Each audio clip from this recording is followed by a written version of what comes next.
Strength for runners, cycle 1, week 1, session 4. In terms of kit that you need for today, you need a mini looped resistance band, a thin long looped resistance band, and then ideally some form of external weight such as a kettlebell or a dumbbell. Okay, and again, a moderate weight just for our lateral lunges that we're going to go through later. So starting off with our warm-up, first thing we're going to do is some heel walks and toe walks. So heel walks, all right, classic in our warm-ups. Remember, we want to be lifting the toes up towards the shins, so weight is all through the heels. Keep the legs straight, and we're just going to walk, keeping the torso nice and upright, small steps, and you're going to do 20 steps, so 10 per foot on those. Then you're going to go into your toe walks, so same detail, coming up onto the balls of the feet now though, so heels off the ground. Again, legs straight, upright torso, small steps, pushing that big toe and little toe through the ground. And again, 20 reps, so 10 per side on those. Then from there, you're going to go into your adductor rocks. So for this one, we're going to set up onto the hands and the knees.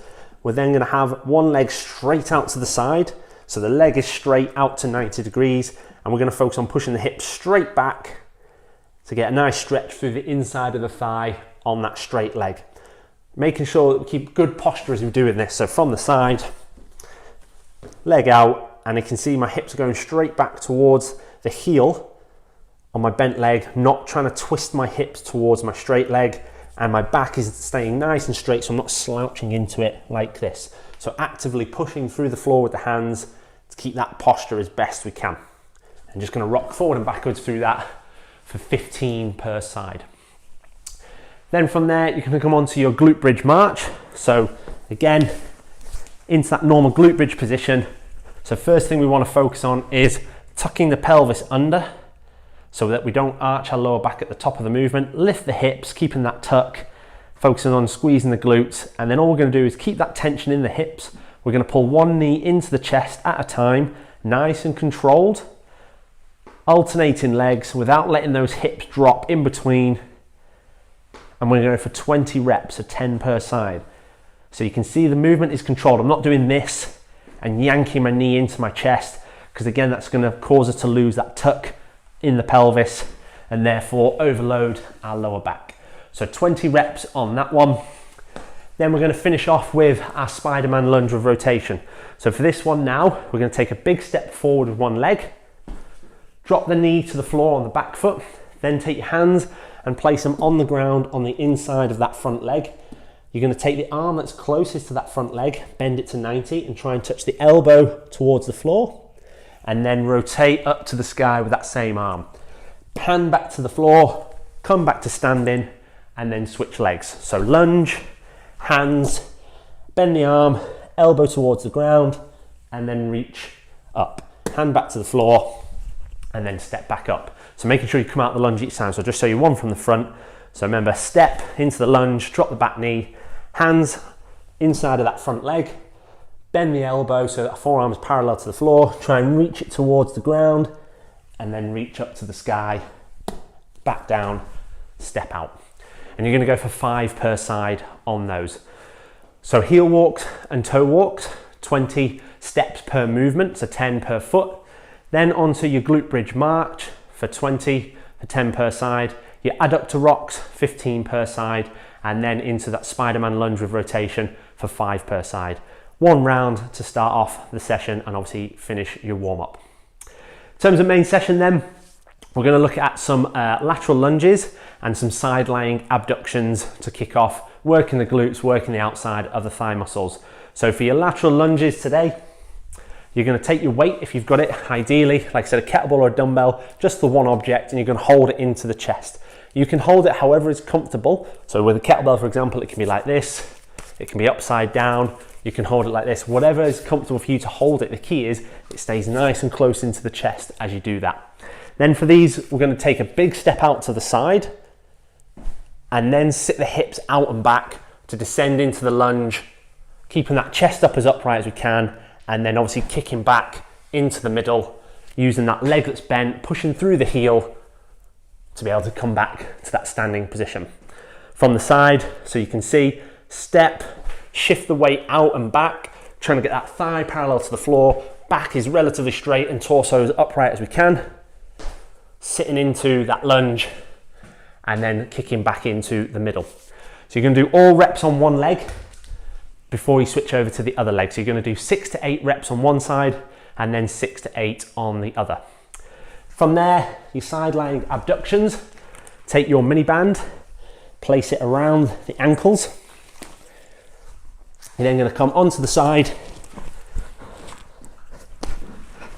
So we want the legs nice and straight. Torso, just want to be in a comfortable position. And then remember to do these now. We're going to set the foot that's on the top just behind the other leg. So that straight away is going to put the band under a little bit of tension.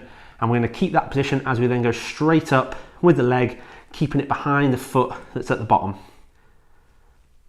Get a little pause at the top. So hold for a second at the top of the movement and make sure we go as high as we can without letting the hips twist at the top of the movement. So you should feel that all the way down through the outside of the thigh and through those glutes. So this is the kind of tempo that you should be going at, nice and controlled in both directions.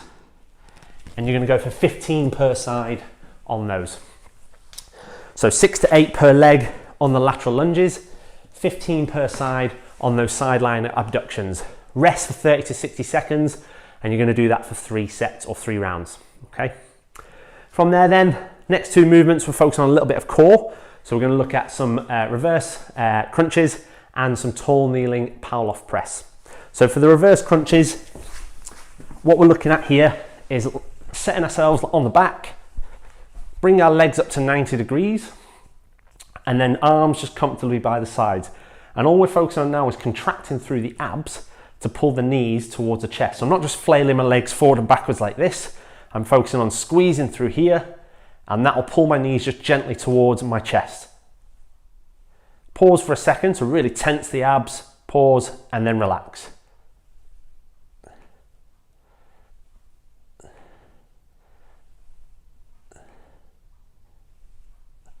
So you can see it's only a small movement, really focusing on that core engagement to pull the knees in, to tension the abs, as if we were going to deflect a punch to the stomach. That's what we're trying to achieve there, and that will work those lower abs. It's not going to feel super intense, but that's not the point. The point is to try and activate those lower abdominals to be able to help with what's called hip flexion, i.e. bringing the knees towards the chest, which is obviously what we do when we run and we go through that knee drive. So you're going to go for 15 to 20 reps on those. Then from there, you're going to go into a tall kneel and Pavlov press.